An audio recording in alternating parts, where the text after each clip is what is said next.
वो पता है कितना परसेंटाइल लेके आया? 95 परसेंटाइल लेके आया कैट। मेरे साथ हुआ, सबके साथ नहीं होना चाहिए। 4 साल का बिगड़ा हुआ एक बार में कितना ही सुधरता है। तो ओवरऑल परसेंट बच्चे ऑल इंडिया लेवल पे एग्जाम क्रैक करके आ रहे हैं, सारे merit. Hello good morning everyone. आज मैं आपको बहुत ही खास पर्सन से मिलाने वाला हूं और उनकी जर्नी भी बहुत ही खास है। उन्होंने 4 बार कैट का एग्जाम दिया और उन्होंने चारों बार 99 प्लस परसेंटाइल स्कोर किया। तो चलो हम उनसे मिलते हैं, उनसे बात करते हैं और उनकी करियर जर्नी के बारे में जानते हैं। हेलो अंकित सर, कैसे हो आप? मैं बढ़िया हूँ अभिषेक। हेलो, आप कैसे हैं? मैं भी बढ़िया हूँ। तो स्टार्ट करें। हाँ, लेट्स स्टार्ट। सबसे पहले ऑडियंस को ये बता दीजिए कि आप कहाँ से बिलोंग करते हो, आपकी फैमिली कहाँ से बिलोंग करती है।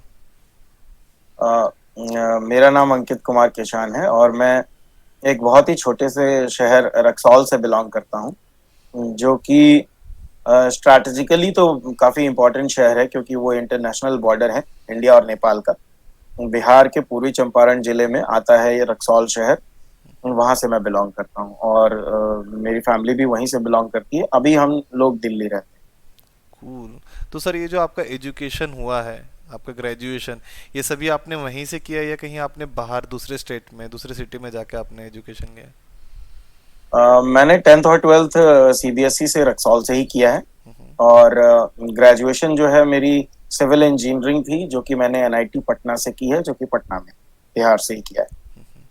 ओके। तो सर ये जो आपकी करियर जर्नी रही एज अ कैट टीचर, या अगर मैं आपको बोलूँ कि आपने जो स्कोर लाया 99 प्लस परसेंटाइल, 4 अटेम्प्ट में भी, चारों बार एग्जाम देके भी, तो ये आपके जहन में कब आया कि मुझे कैट की तरफ जाना है या कैट का मुझे एक टीचर बनना है? ये आपको 10th के पहले से था, 10th के बाद से था, या ग्रेजुएशन के बाद से था, या 12th के बाद से था? कैट का टीचर होना was not planned initially. Basically CAT का टीचर ऐसे कहा जाए तो मैं बाय एक्सीडेंट जैसे चीजें हुई। लेकिन बाद में जब उस चीज को मतलब उस चीज को कल्टीवेट किया गया धीरे धीरे, व्हेन आई डिसाइडेड एक्चुअली कि हाँ ये किया जा सकता है, तो फिर उस पर बहुत काम हुआ। वरना basically should I share my journey from the start? मैं प्लीज। एकदम शुरू से बताऊं यस अभी? Yes yes, sure. ठीक है। तो बेसिकली स्कूल में जब मैं पढ़ता था तो अप टू 10th मैं अपने स्कूल में यूजुअली टॉप किया करता था।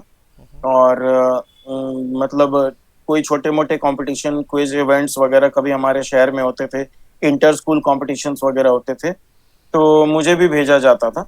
मतलब बेसिकली मेरे स्कूल में एक अच्छी रेपुटेशन थी।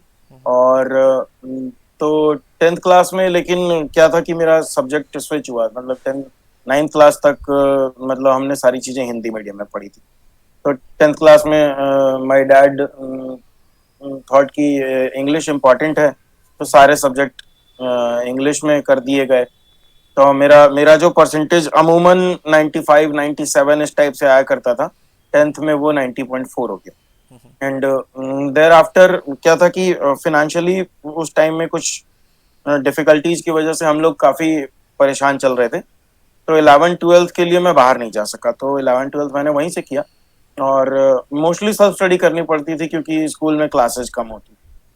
तो फिर सेकेंड ईयर जब जब 12th में मैं था, तो समहाउ समवेयर कोई स्कॉलरशिप वाला देखा पेपर में कि कोटा का कोई इंस्टीट्यूट है, नाम भी अच्छे से नहीं मालूम था, कि वहाँ 75% स्कॉलरशिप मिल जाएगा करके। तो वहाँ गए, लेकिन वो कोचिंग भी 2-3 महीने में फाइनेंशियल प्रॉब्लम की वजह से बंद हो गई। ओके। तो मैं अपने बैग्स पैक करके आ गया और फिर पूरा एक साल मैंने रिपीट अटेम्प्ट में सेल्फ स्टडी से तैयारी करी। और फिर एनआईटी पटना अपने बूते पे लिया, कन्वर्ट किया, और तब मैंने सिविल इंजीनियरिंग की पढ़ाई करी। टिल देन मैंने कैट के बारे में नहीं सोचा था। तो बेसिकली वहां पे एनआईटी पटना के आसपास स्लम एरिया था ना, तो वहाँ बच्चे छोटे छोटे रहते थे, उनका एक सेटअप चलता था, जो कि मतलब मैं कॉलेज में जब मेरा एडमिशन हुआ था तब तो चल रहा था। इन अ फ्यू मंथ्स वो किसी प्रॉब्लम से बंद हो गया था। तो बच्चे मैं उसी एरिया में रहता था। रोज जब कॉलेज जाता था, रास्ते में बच्चे मेरे से पूछते थे, पहचान गए थे मेरे को कि सर वो कब शुरू होगा, ट्यूशन कब खुलेगा। तो मैंने फिर उसको अपने बूते पे शुरू कराया। और मतलब बाद में उसको काफी ऊपर भी ले गए, अभी भी वहां के लड़के उसको चला रहे हैं, एनआईटी पटना के। तो उससे क्या हुआ कि मतलब मेरा ये समझ में आया कि पढ़ा तो सकते हैं अपन, इसमें जाया जा सकता है, क्योंकि सिविल इंजीनियरिंग का धीरे धीरे चीजें मतलब जॉब एवेन्यू, जॉब अपॉर्चुनिटीज थोड़ी कम दिख रही थी। ऐसा लग रहा था, सेल्फ डाउट आ रहा था कि कंप्यूटर साइंस ले लिए होते। तो मैं ये कहना चाहता हूँ कि आप सेलेक्ट कुछ भी कर लो, आपका ड्रीम कुछ हो सकता है जिंदगी आपको कहीं और पहुंचाए। एक होता है कि आप बाय चॉइस किसी चीज में आते हो, एक होता है कि आप मजबूरी में किसी चीज में आते हो। तो मैंने कहीं पे सुना था कि either live the way you love और love the way you live. जी। तो in the end I thought कि चलो ठीक है, तो ये कर रहे हैं, इससे करना है मैनेज। तो लेकिन मैं मतलब कॉलेज में, क्योंकि मैं बचपन से टॉपर रहा था, तो मेरा ऐसा एटीट्यूड था कि ठीक है, सिविल इंजीनियरिंग है, अपने पसंद का सब्जेक्ट नहीं है, टॉप करके क्या ही करेंगे, बाद में तो कोचिंग में ही पढ़ाना है। तो टॉप हमको करना नहीं, फेल कोई करने वाला नहीं। लेकिन उस ओवर कॉन्फिडेंस में क्या हुआ कि मैं फेल कर गया दो पेपर्स में, एक में 0.4 मार्क्स से और एक में 0.6 मार्क्स से। मतलब मेरे बैचमेट्स हंसते थे कि ये पहला लड़का है कि एक नंबर से दो पेपर में फेल हुआ है। सो मतलब लेकिन उस बार मेरे साथ एक अच्छी चीज हुई थी कि मैंने ऐसे ही मजे मजे में कैट दे दिया था। It was third year of college. और जब जब सारा डिमोटिवेशन अंदर भर के आता है ना, जब जब जब सारे दरवाजे ऊपर वाला बंद करता है, तो कहते हैं कि एक खिड़की कहीं तो खोलता है। तो जब मैं एकदम से टूटा हुआ था उस टाइम पे कि भाई अब क्या करूं, मैं तो सोचता था कि यहाँ पढ़ा लूंगा वहां पढ़ा लूंगा, बट पता नहीं डिग्री ही हो पाएगी कि नहीं। मतलब सडनली मेरा आया कैट का रिजल्ट, कोई बहुत बड़ा नहीं था उस बार, 93.01 था। और इट वाज ईयर 2013, 2014 के जनवरी में उसका रिजल्ट आया था। और 2014 में ही मेरा फाइनल ईयर लास्ट सेमेस्टर चल रहा था। तो जब रिजल्ट आया, मैंने मैंने लोगों से शेयर किया। आई वाज मतलब मैं एक सोशल मीडिया एडिक्ट हूँ, तो मैंने सोशल मीडिया पे अपना स्कोर डाला। मुझे इतना अप्रिसिएशन मिला जितना मेरे मेरे 4-5 साल के सारे पोस्ट को कंबाइंड जितना अप्रिसिएशन नहीं मिला था, उतना उस अकेले पोस्ट को मिला कि भाई अच्छा नंबर लाया लड़का। तो एक आग जगी अंदर से कि कुछ तो है अभी बचा हुआ, अभी खत्म नहीं हुआ है कुछ, अभी कर सकते हैं अपन। तो मेहनत करी, जो पेपर में बैक लगा था वो पास किया। उस साल जो पेपर्स थे उसको अच्छे से किया। फिर भी 4 साल का बिगड़ा हुआ एक बार में कितना ही सुधरता है, तो ओवरऑल परसेंटेज जस्ट 65 के आसपास रह गया। लेकिन एक समझ में आया कि चलो ठीक है। उसके बाद ये समझ गए कि अभी तो बहुत अच्छी जगह नहीं जाएंगे, लेकिन बाद में मतलब शुरुआत हमारी खराब है, लेकिन अंत हमारा खराब नहीं होना चाहिए।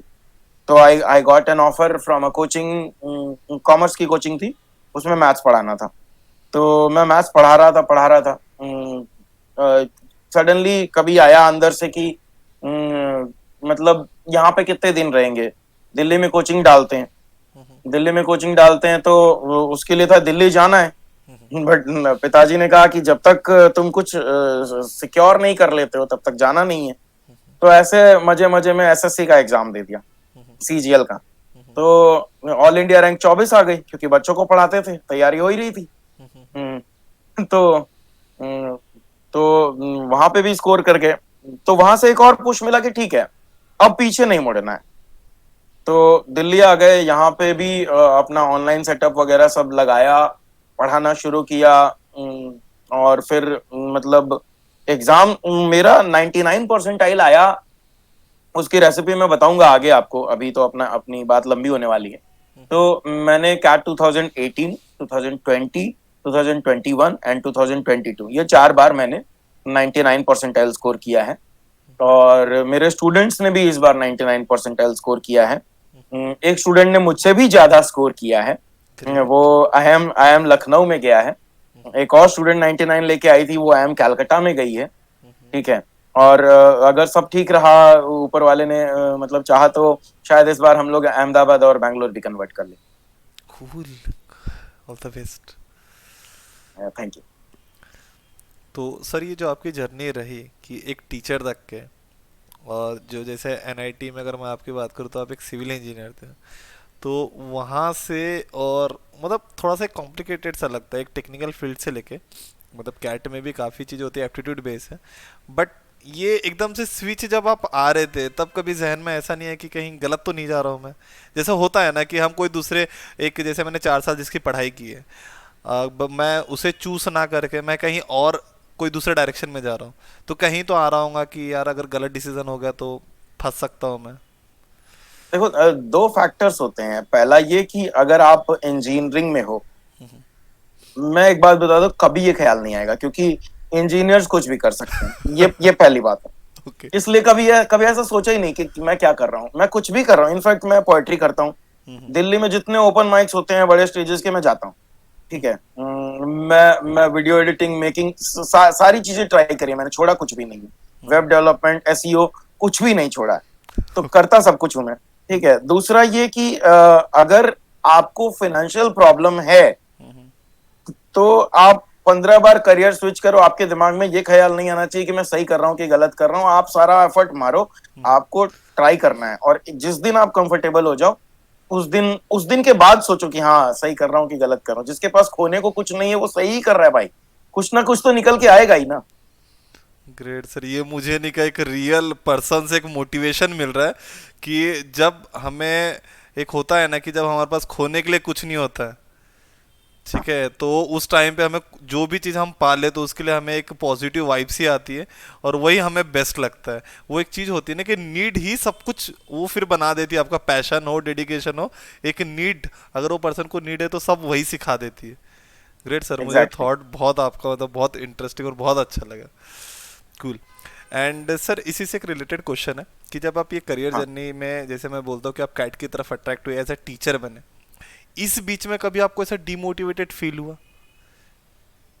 इस बीच में हाँ, हुआ बेसिकली। जैसे मतलब मैंने जब मैं आईआईटी की प्रिपरेशन कर रहा था, तो उस टाइम में मैंने देखा कि फीस बड़ी हाई होने लगी। जैसे ही कोई कोचिंग नामी गिरामी होता, फीस हाई हो जाती कि भाई 70,000, 80,000, इस तरह के फिगर्स हम 2010 में सुन रहे थे। आज की तारीख में 3 लाख, 4 लाख टाइप के फिगर्स सुन रहे हैं। कैट में तो अभी भी 70-80 हजार के रेंज में ही है हाईएस्ट फीस वगैरह। लेकिन फिर भी आईआईटी वगैरह का देखिए आप, कोटा वगैरह का जो मार्केट है देखिए, डेली टीचरों की खरीद फरोख्त हम सुनते हैं। तो मैंने एक चीज तय कर ली थी कि कोचिंग बिजनेस में अगर मैं एक इम्पैक्ट डाल पाऊं, इफ पॉसिबल, अगर मेरा जो जो करियर है, मेरी जो हैसियत है, वो सब मुझे अलाउ करता है, तो मैं फ्री जरूर पढ़ाऊंगा। और अगर नहीं तो भी मिनिमम कॉस्ट में पढ़ाऊंगा। तो क्या था कि हम लोग बहुत अच्छे जा रहे थे, और हम लोग फ्री पढ़ाने लगे थे, धीरे धीरे अपना एक इम्पैक्ट बनाने लगे थे। इनफैक्ट मतलब कुछ ऐसी चीजें थी जिसमें हम लोग ग्लोबली क्वेरी सॉल्व कर रहे थे। ग्रेट। लेकिन कोविड आया।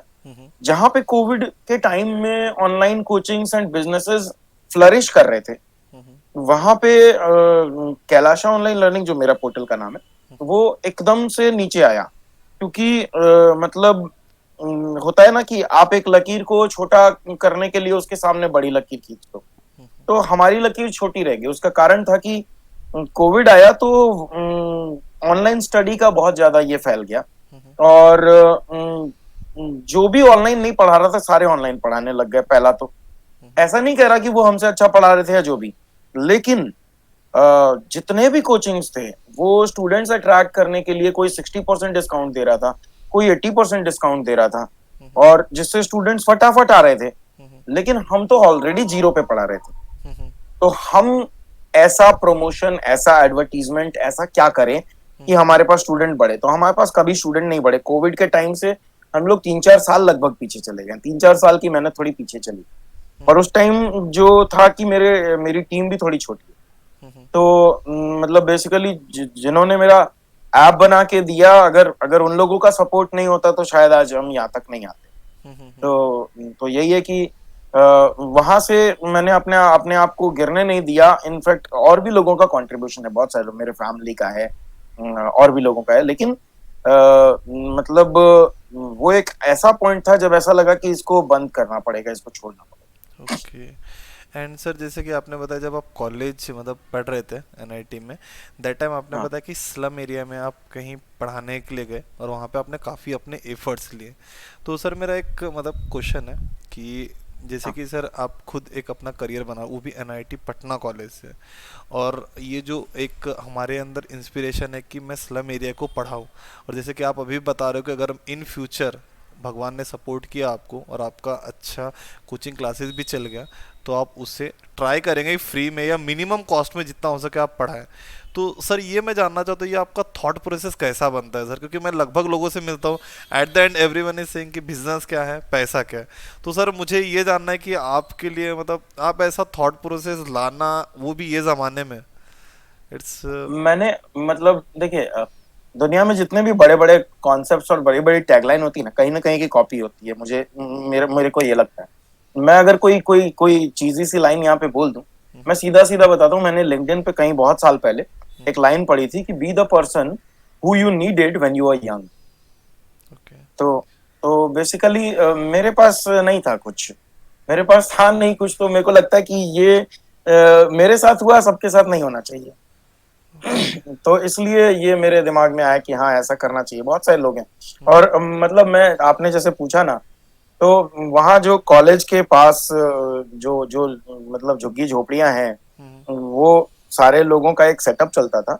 लेकिन आसपास जो लोग थे वो कहते कि ये बच्चे बहुत शोर करते हैं, तो उन्होंने बंद करा दिया था। तो हमने क्या किया कि बड़ी मेहनत जद्दोजहद से अपने ही कॉलेज प्रशासन से लड़ झगड़ के कॉलेज के अंदर उनके लिए सेटअप क्रिएट करवाया। जिन बच्चों की सिक्योरिटी के लिए पहले कोई व्यवस्था नहीं थी, अब उनके सिक्योरिटी के लिए गार्ड रहते थे। जो बच्चे ऑल इंडिया लेवल पे एग्जाम क्रैक करके आ रहे हैं, सारे मेरिटोरियस, वैसे 200-250 टीचर हो गए थे वहां पे पढ़ाने वाले, 200 बच्चों को पढ़ाने के लिए। ग्रेट। वहां पे सारे अपना लैपटॉप लेके आते थे, उन बच्चों की कंप्यूटर शिक्षा शुरू हो गई। ठीक है, पहले जिन बच्चों को सिस्टमेटिकली नहीं पढ़ाया जाता था, पहले जिन बच्चों को सिर्फ कुछ पढ़ा दिया जाता था, हर रोज नया टीचर आ रहा है, हर रोज सेम चीज पढ़ा के जा रहा है, कोई डेवलपमेंट नहीं हो रहा था, उन बच्चों की नवोदय की तैयारी शुरू करा दी गई।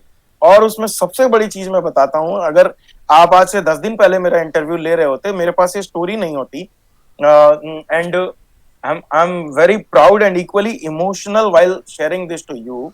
जिस दिन मुझे उस लड़के का मैसेज आया था फेसबुक पे अभी रिसेंटली, एक्चुअली मैं बस ऐसे ही बैठा हुआ था, मेरे को मैसेज आया राज प्रियांश नाम से। और इंग्लिश इतनी अच्छी लिखी हुई थी कि किसी कंपनी का सीईओ फेल हो जाए। ठीक है। तो मैंने जैसे फोटो देखी, मैंने कहा अरे ये तो प्रियांशु है, उसको 6th क्लास में पढ़ाया था तब। तो मतलब बेसिकली देखिए, किसी चीज को मैं इनकैश करने में बिलीव नहीं करता, but the viewers who are watching this should know. तो उसके पिताजी को दोनों हाथ नहीं, ओके। और उसकी मम्मी बेसिक काम वगैरह करके किसी तरह घर चलाती है। तो उस तबके से वो बिलोंग करने वाला लड़का, ठीक है, जिसको कैटेगरी बेनिफिट्स भी ज्यादा नहीं मिले क्योंकि वो ओबीसी था, एससी एसटी में नहीं आता। तो मतलब एक्सपेक्टेशंस होती है ना कि एक चीज होती है कि ठीक है मैंने इसको पहले पढ़ाया था, ज्यादा से ज्यादा क्या ही हुआ होगा, 10th तक पढ़ गया होगा। लेकिन बोला सर एनआईटी मतलब जेई मेन दिए थे, तो एनआईटी सिलचर में एडमिशन हो रहा है, समझ नहीं आ रहा है पैसा वगैरह कैसे अरेंज करें। मतलब तुम सिलचर कन्वर्ट कर गए? तो बोला हाँ, यहाँ सर कर गए कन्वर्ट। तो मैंने बोला मतलब तुमने all India level exam crack कर लिया? तो हाँ सर क्रैक कर लिया। तो मैंने फिर उसको अपने दोस्तों से बात करी, फिर मुझे पता चला कि बिहार में स्टूडेंट क्रेडिट कार्ड का भी सिस्टम चल गया है। उसके बारे में बताया, एंड देन उसको गाइड कर दिया कि हाँ ठीक है ऐसे तुम्हारा हो जाएगा, और बाकी कहीं जरूरत हो तो बताना। तो ये बात हुई। तो वो जो हमने तब शुरू किया था ना, उसका ये इम्पैक्ट आजकल पड़ रहा है। ग्रेट ठीक सर। है, ये स्टोरी मेरे पास थी नहीं, मतलब अभी हफ्ते भर पहले उसका कॉल आया था। जो मुझे पता चला कि अच्छा ठीक है ये भी हो गया, मुझे बड़ा प्राउड फील हुआ। Great sir, great sir. काफ़ी अच्छा लगता है जब अपन ने कोई स्टूडेंट को गाइड किया या पढ़ाया है एंड वो अपने से भी आगे जाए, तो डेफिनेटली हमें इतना मोटिवेट करता है कि, और मैं चाहता हूँ कि मेरे वजह से अगर किसी का कुछ भला हो सके या किसी को गाइडेंस मिल सके या करियर में कुछ हेल्प हो सके, तो डेफिनेटली सर ये बहुत ज़्यादा एक हम बोल सकते हैं हैप्पी मोमेंट होता है and kind of I can say emotional moment as well, ये डेफिनेटली एग्जैक्टली होता है। exactly. Great sir, and thanks to you from my side as well कि आप ऐसे ऑर्गेनाइजेशन या ऐसे जगह आपने अपने एफर्ट्स, टाइम, अपना वैल्यूएबल टाइम दिया, और आज आपकी वजह से काफ़ी स्टूडेंट्स आई कैन से, और काफ़ी एक बोलते हैं ना ड्रीम देखने वाले लोग या बच्चे सही जगह पहुंच पा रहे हैं। एंड सर इसे आगे कंटिन्यू करते हैं। सर जैसे एक डीमोटिवेशन वाला पार्ट भी हमने देखा, आपका एक्सपीरियंस भी देखा, एक कहीं ऐसा मोटिवेशन कि वो एक मोटिवेशन आने के बाद एक जहन में आ गया कि मैं कैट का एक खुद में तो बेस्ट टीचर बन सकता हूँ, I am not comparing with any one, but मैं खुद में एक ऐसा टीचर बन सकता हूँ कि मैं डेफिनेटली सभी को इतना हेल्प कर सकता हूँ कि आज लोग आई एम लखनऊ पहुंच चुके हैं, and we are also planning कि आई एम अहमदाबाद और आई एम बैंगलोर भी पहुंच जाए। तो ये आपके जहन में ओके। तो ये जो है, देखिए हार्डशिप आपसे बहुत कुछ करा देती है, बहुत कुछ करा देती है। मतलब मैं एक बात आपको बता देता हूँ कि अगर कोई पत्थर तोड़ने वाला कोई ऐसा आदमी होता जिसका काम ही पत्थर तोड़ना होता, वो शुरू करता ना, तो वो दशरथ मांझी की तरह पहाड़ नहीं तोड़ पाता। वो दशरथ मांझी था जिसने पहाड़ तोड़ लिया। ठीक है। बेसिक चीज ये थी कि जब मैंने कैट में अच्छा स्कोर कर लिया, जब मैं जब जब मुझे मैंने सोचा भी नहीं था कभी एमबीए के बारे में, वहां से लेके मतलब जैसे जैसे 2013 में मैंने स्कोर किया था अच्छा, 2014 में मैंने दिया नहीं कैट, मेरे को करना ही नहीं था। तो कुछ लोगों ने पूछ लिया कि भाई क्या हुआ इस बार, क्या हुआ, तो मैंने बोला नहीं यार, हम तो कैट ऐसे दिए ही नहीं। अरे नहीं नहीं, खराब आ गया तो बताओ, मतलब हम किसी को बोलेंगे थोड़ी। तो मैंने बोला रुको भाई, अब तुमको बताते हैं, हम इस बार देंगे। तो मैंने थोड़ी सी मेहनत उस बार करी थी, और मतलब क्वांट में 100 परसेंटाइल स्कोर किया था। मतलब मैं क्वांट का टॉपर ही हो गया था उस बार, और ओवरऑल 98.82 था मेरा, क्योंकि इंग्लिश खराब थी तब। फिर धीरे धीरे इंग्लिश को भी सही किया। जब 100 परसेंटाइल आ गया तो लोगों को पता चला अच्छा 100 परसेंटाइल आ गया। काफी वाह वाह मिली, तारीफ मिली। लेकिन मतलब मेरा जो मोटिवेशन आया ना टीचिंग के लिए, वो भी एक डिमोटिवेशन के थ्रू ही आया। जैसे मैंने फाइनली अपने घर में पूछा कि अब क्या मैं एमबीए कर सकता हूँ, तो द आंसर वाज कि देखो अब तुम कमा रहे हो, और अब बस तुम ही कमा रहे हो। तो ऐसा है कि मतलब ये माने तुम तो पढ़ने चले जाओगे, लेकिन चलेगा कैसे सब कुछ। तो फिर समझ में आया कि अच्छा एमबीए कर तो नहीं पाएंगे। तो मैंने सोचा चलो करा के देख लेते हैं, कर नहीं पाएंगे तो करा लेते हैं। तो मैंने बोला अब तो पढ़ाना है। तो जब ये समझ में आ गया ना कि मुझे एडमिशन नहीं लेना है, लेकिन कैट तो हर साल देना है, क्योंकि उस बंदे को मैं तब से जवाब दे रहा हूँ 2015 से अब तक जिसने पूछा था ना कि क्या हुआ, तो हर साल मैं कैट देता हूँ, और मैं अपना स्कोर डाल देता हूँ, कहीं ना कहीं वो देखता होगा। तो बेसिक चीज यही है कि जब मुझे ये समझ में आ गया कि मुझे एडमिशन नहीं लेना है, मेरे पर से प्रेशर हट गया। और जब आप पे प्रेशर नहीं होता है, आप उस एग्जाम को एक गेम की तरह खेलते हो। और मैं एकदम दावे से कह सकता हूँ कि जिस पे प्रेशर रहेगा, वो जितना कर सकता है उससे कम ही कर पाएगा। मेरे पे से प्रेशर हट गया, इसलिए आई एम स्कोरिंग 99 एंड इस टाइप से। लेकिन जिन पे प्रेशर रहता है वो थोड़ा ऐसा नहीं है कि वो कहीं मेरे से कमजोर है। मेरा एक स्टूडेंट था जिसने 2 साल पहले 92 स्कोर किया था। उसको वेट लिस्ट करके 1 साल का डिफर्ड एडमिशन मिला था एम उदयपुर के 1 ईयर प्रोग्राम।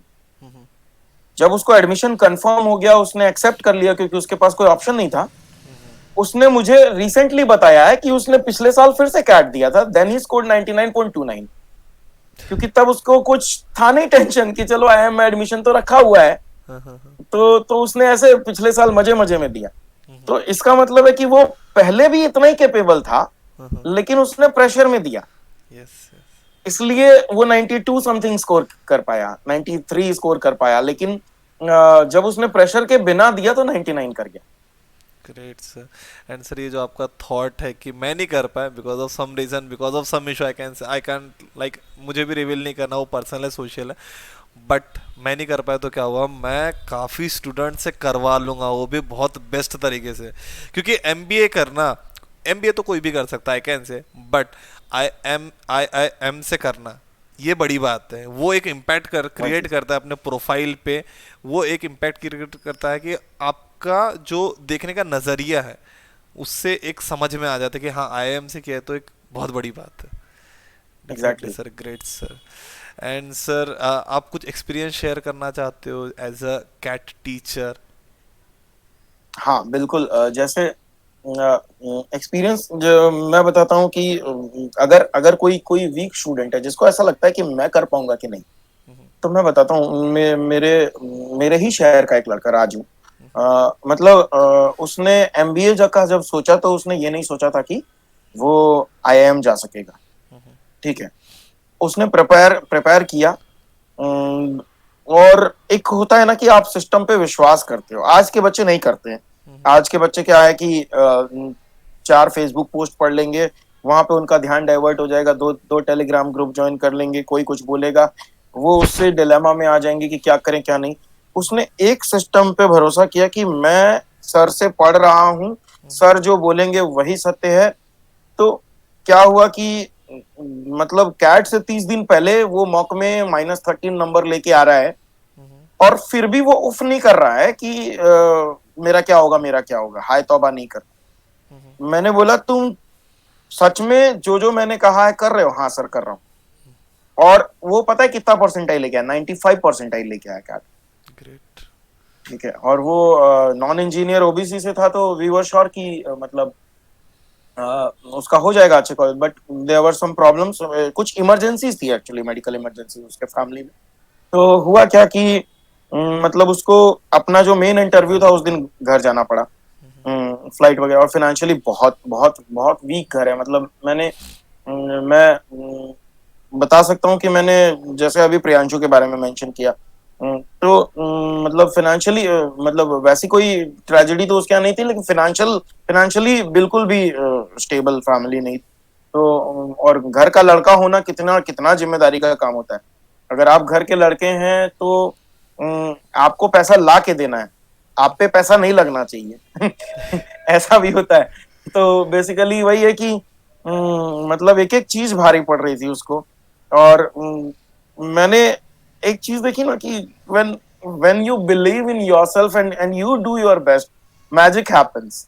मतलब ठीक है, जिसका आईएम कोझिकोड में हो सकता था, आईएम सिरमौर और संबलपुर में भी 1200 वेटिंग है, पता नहीं क्या होगा।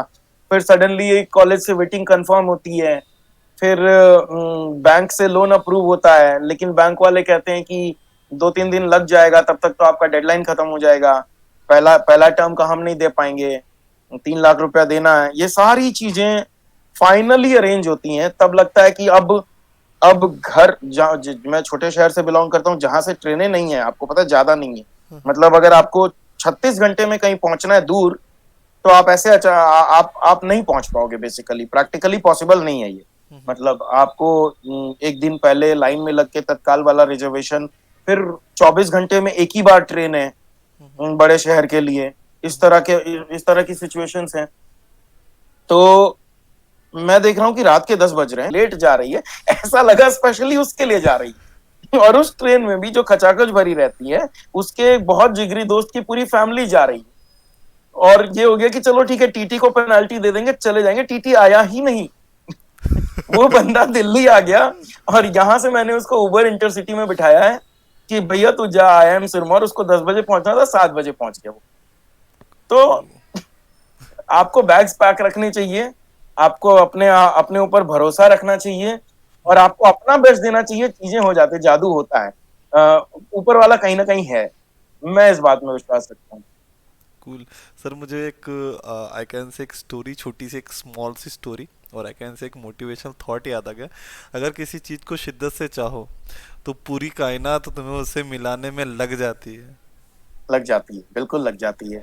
एंड आपने अगर कोई चीज़ में मेहनत की है तो डेफिनेटली आपको लक फैक्टर बोलो या भगवान का आशीर्वाद बोलो, ये जो बोलते हैं ना, मेहनत रंग लाती है, आपको डेफिनेटली वो सही जगह आपको पहुंचा देती है।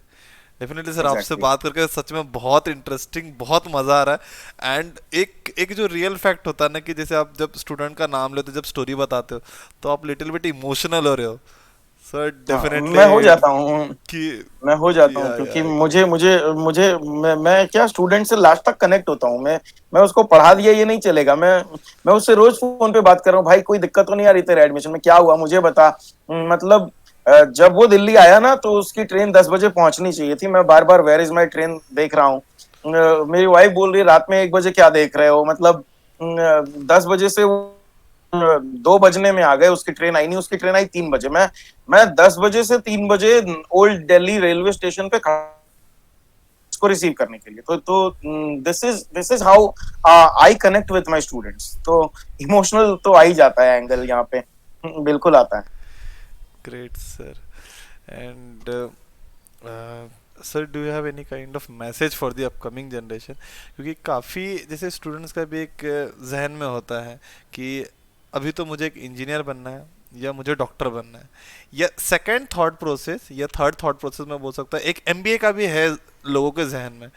बट आपका क्या थॉट है कि आप अगर इंजीनियरिंग कर रहे हो या कुछ भी करो, अगर आप उसमें डेडिकेटली या पैशनेटली वर्क करते हो, उसमें अगर अपना करियर बनाते हो, तो आई थिंक आप डेफिनेटली उसमें अपना 100% दे सकते हो और बहुत आगे तक के जा सकते हो। So what's your thought, like either choosing any career without any, like I can से without any guidance, without proper knowledge?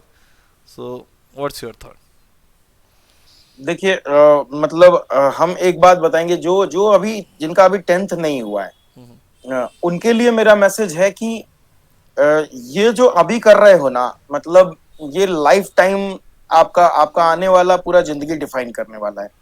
क्योंकि कोटा में मैं कहने को कह देता हूँ कि 2-3 महीने में कोचिंग फाइनेंशियली बंद हो गई, मैं बैग्स पैक करके आ गया। वहां की लर्निंग्स मेरे को आज तक काम आ रही है, और वहां पे जो जो भी 2-3 महीने मेरे को टीचर्स का सपोर्ट मिला था, इसलिए मिला था कि मेरा 10th तक का फाउंडेशन बहुत स्ट्रांग था। वहां पे जो क्विजेज हुए, जो क्लासेज हुई, वहां पे मैंने जो हाथ उठा उठा के आंसर करे, टीचर्स को इम्प्रेस किया। टीचर्स आज तक कनेक्टेड हैं। उन टीचर्स ने आज की तारीख में अपनी एकेडमी खोल ली है, लेकिन उनके लाखों की संख्या में स्टूडेंट है, लेकिन मेरे मैसेजेस का रिप्लाई करते हैं। ठीक है, उनके सामने आई एम नोबडी। ठीक है ना। तो बेसिक चीज है कि अगर आप 10th तक हो तो, और अगर आपका 10th बीत चुका है, खराब हो चुका है, आई विल से कि अभी मौका है 6 to 10 का जो है ना, एटलीस्ट मैथ्स और इंग्लिश तो रिविजिट करो, हर कंपटीशन में पूछता है। ठीक है।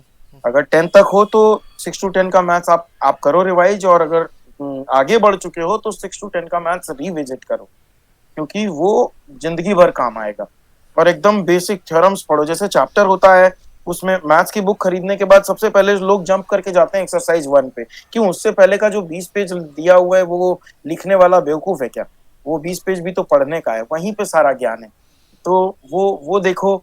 और अगर अगर हम टिप्स की बात करें कैट के लिए, तो अगर आपका आपने जो मैंने बताया 10th तक का बेस स्ट्रॉन्ग करने का, अगर आपने ये कर लिया, तो 99 परसेंटाइल के लिए एक सिंपल रेसिपी है, वेरी सिंपल रेसिपी, कि आपको डेली 30 से 40 क्वेश्चन मैथ्स के करने हैं डेली।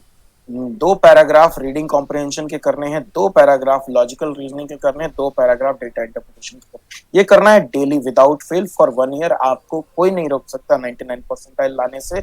आप किसी भी बुक से करो, किसी कोचिंग से करो, किसी भी जगह से करो, सेल्फ स्टडी से करो, आपके पास पैसे हैं नहीं है, डजेंट मैटर। आप कैट में 99 परसेंटाइल ले आओगे अगर आपने ये फॉलो कर लिया तो। एक सिंपल सा सीक्रेट है। ठीक है। और मैसेज की बात यह है कि अपने ऊपर विश्वास रखो, और करियर स्विच करना पड़े तो गिल्ट ना पालो कि इतने दिन तक ये किया, अब ये करना पड़ रहा है। देखो, जिंदगी के बहाव में बहोगे, बहना पड़ता है। मैंने भी बहुत सारी चीजें स्विच करी हैं। I have no regrets in life, क्योंकि मुझे लगता है कि कम से कम 4-5 लोगों को का तो अच्छा कर दिया। और आप लाइफ में एक भी आदमी का अच्छा कर दो तो आप चैन से ऊपर जा सकते हो। मैंने 4-5 लोगों का कम से कम अच्छा कर दिया है, इसलिए आई हैव नो रिग्रेट्स, कोई दिक्कत नहीं। तो हमेशा खुश रहने का वजह ढूंढो, दुखी होने के तो 1 लाख कारण होते Yes. Great, sir. Great thoughts, sir. And sir, last thing from my side, do you have any kind of things in your mind जो आप हमेशा से, जैसे फैमिली को थैंक्स बोलना है, या कोई कलीग को या कोई दोस्त का नाम लेना चाहते हो जिन्होंने आपके करियर जर्नी में, प्लस आपका जो आज एक मैं बोल सकता है आप एक मेंटोर हो कैट के, तो उसके लिए किसी ने आपको गाइड हेल्प कुछ किया होगा, उनका नाम लेना चाहो? हैं। मैं जरूर नाम लेना चाहूंगा। वैसे तो नाम लेने के लिए there is a long list.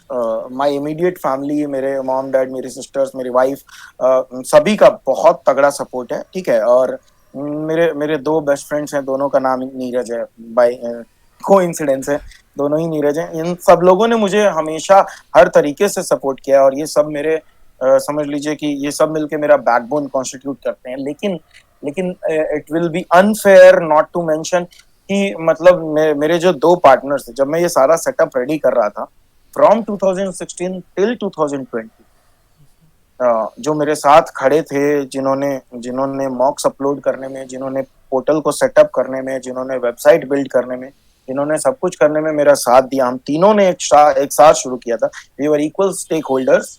और ये लोग अपने लाइफ में बिजी होने के कारण मुझसे हटे हैं, ऐसा नहीं कि कोई कॉन्फ्लिक्ट के कारण। मेरे दो पार्टनर जो इनिशियली मेरे सेटअप में मेरे साथ थे, उत्कर्ष एंड प्रशांत, अगर इनके मतलब इनके डेडिकेशन से मैं अपना कंपेयर करूं, आपने जितनी भी स्टोरी सुनी है ना अभी तक मेरी, ये सब फीका पड़ जाएगा, क्योंकि ये सब लोग जो है ना बहुत मेहनती रहे हैं।